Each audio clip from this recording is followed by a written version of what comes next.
Hello students, welcome to my channel Study Simplicity. Students, आज हम next topic पढ़ने जा रहे हैं जो कि है डिसऑर्डर्स ऑफ नर्वस सिस्टम। और ये इस चैप्टर का लास्ट टॉपिक है। डिसऑर्डर ऑफ नर्वस सिस्टम में हम देखेंगे कि दो तरह की डिस्टर्बेंस होती हैं नर्वस सिस्टम में। डिसऑर्डर्स होती हैं या तो वेस्कुलर होती हैं या फिर फंक्शनल होती हैं। अब जो वेस्कुलर डिसऑर्डर्स होती हैं ये होती हैं disturbance in the blood supply to nervous system, यानी नर्वस सिस्टम को जो ब्लड सप्लाई है अगर उसमें कोई प्रॉब्लम आ जाता है, उसमें कोई खलल आ जाता है, नर्वस सिस्टम को सही तरह से ब्लड नहीं मिल रहा, ऑक्सीजन नहीं मिल रही, न्यूट्रिएंट्स नहीं मिल रहे, तो उस केस में वेस्कुलर डिसऑर्डर्स होती हैं। और वेस्कुलर डिसऑर्डर में से एक इम्पॉर्टेंट है पैरालिसिस।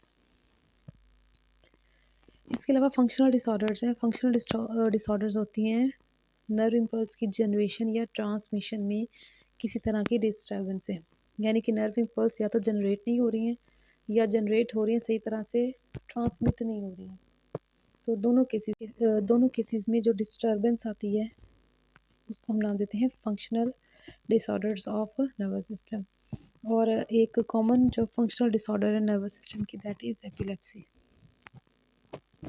अब पैरालिसिस में क्या होता है, यानी कि बॉडी के किसी एक हिस्से का काम करने की सलाहियत को खो देना। ठीक है। और ये होता है बॉडी में किसी एक मसल्स के ग्रुप के अंदर भी ऐसा हो सकता है कि बॉडी के वो खास मसल जो वो काम नहीं कर पा रहे, जैसे बॉडी की एक साइड में पैरालिसिस हो जाता है, लेफ्ट में राइट में सिर्फ बाजू में हो गया, या सिर्फ किसी राइट या लेफ्ट में से किसी एक लेग में हो गया। तो बॉडी के किसी एक हिस्से पे भी इसका अटैक हो सकता है कि वो हिस्सा काम करने से कासिर होगा, उसके अंदर सही तरह से जो है वो मूवमेंट नहीं हो पाएगी और पूरी बॉडी एज अ होल भी पैरालाइज्ड हो सकती है ड्यू टू सर्टेन रीजंस। अब पैरालिसिस क्या है, loss of function of one और मोर मसल ग्रुप्स, एक या एक से ज़्यादा मसल ग्रुप के अंदर जो काम करने की सलाहियत ख़त्म हो जाना, इसे हम पैरालिसिस कहते हैं। इसके कॉजेज़ की बात करें तो सेंट्रल नर्वस सिस्टम को किसी भी तरह का जो डैमेज है, डैमेज कैसे हो सकता है, ब्लड क्लॉटिंग होगी कहीं पे बॉडी में, बाजुओं में, टांगों में, उस वजह से भी पैरालिसिस हो सकता है। इसके अलावा कोई स्ट्रोक है, स्ट्रोक क्या होता है, rupture in the blood vessels of brain and spinal cord, spinal cord या ब्रेन को जो ब्लड वेजल्स से ब्लड सप्लाई कर रही हैं वो रप्चर हो गई हैं। कोई एक्सीडेंट ऐसा हो गया है या कोई इंसान कहीं से गिर गया है जिसकी वजह से उसका स्पाइनल कॉर्ड डैमेज हो गया, रीढ़ की हड्डी खुदा ना खास्ता उस पे दबाव आ गया, तो उस पे दबाव आ गया जिसकी वजह से अंदर स्पाइनल कॉर्ड भी डैमेज हो गया, तो उससे भी बॉडी पैरालाइज हो जाती है। फिर ऐसे लोग कई काफ़ी अर्से के लिए या तो चलने फिरने से कासिर होते हैं, या पूरी ज़िंदगी के लिए वो चल फिर नहीं सकते हैं। हाँ, उनके हाथ बाजू काम कर रहे होते हैं, वो खा पी सकते हैं, लेकिन बाकी लोअर लिम्स को अपने वो मूव नहीं करवा पा रहे, क्यों, उनका स्पाइनल कॉर्ड डैमेज हो गया, तो उसकी वजह से भी ऐसा हो सकता है। इसके अलावा पोलियो वायरसेस जो होते हैं, ठीक है, उसकी वजह से जो पॉइज़न प्रोड्यूस होता है उसकी वजह से भी पैरालिसिस हो जाता है।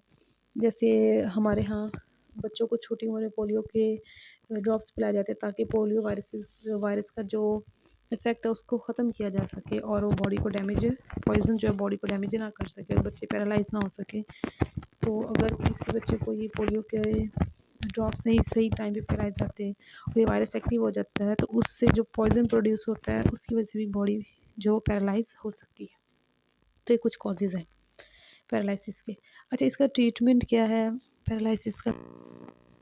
इसकी ट्रीटमेंट की बात करें तो पहले तो ये होगा कि कोई इसका बिल्कुल एक्यूरेट ट्रीटमेंट नहीं है कि भई ये मेडिसिन्स खाएँ इससे पैरालिसिस ख़त्म हो जाएगा। हाँ, बॉडी के अगर एक हिस्से में पैरालिसिस है तो उसके लिए फ़िज़िकल एक्टिविटी एक्सरसाइज़ स्पेसिफ़िक करवाई जाती है ताकि वहाँ पे जो ब अगर स्पाइनल कॉर्ड या किसी भी बॉडी के हिस्से में नर्व्स जो हैं वो जॉइन हो गई हैं, तो आहिस्ता-आहिस्ता फ़िज़िकल जो एक्टिविटीज़ हैं एक्सरसाइज़ के ज़रिए से उस चीज़ को, उसके असर को कम किया जा सकता है। पैरालिसिस अगर अभी बहुत इनिशियल थोड़ा-सा हुआ है तो उसको क्योर किया जा सकता है, लेकिन जो पोलियो वायरस से होने वाला पैरालिसिस है that is very difficult to cure, उसका इलाज तकरीबन वो लाइलाज ही है, नहीं किया जा सकता।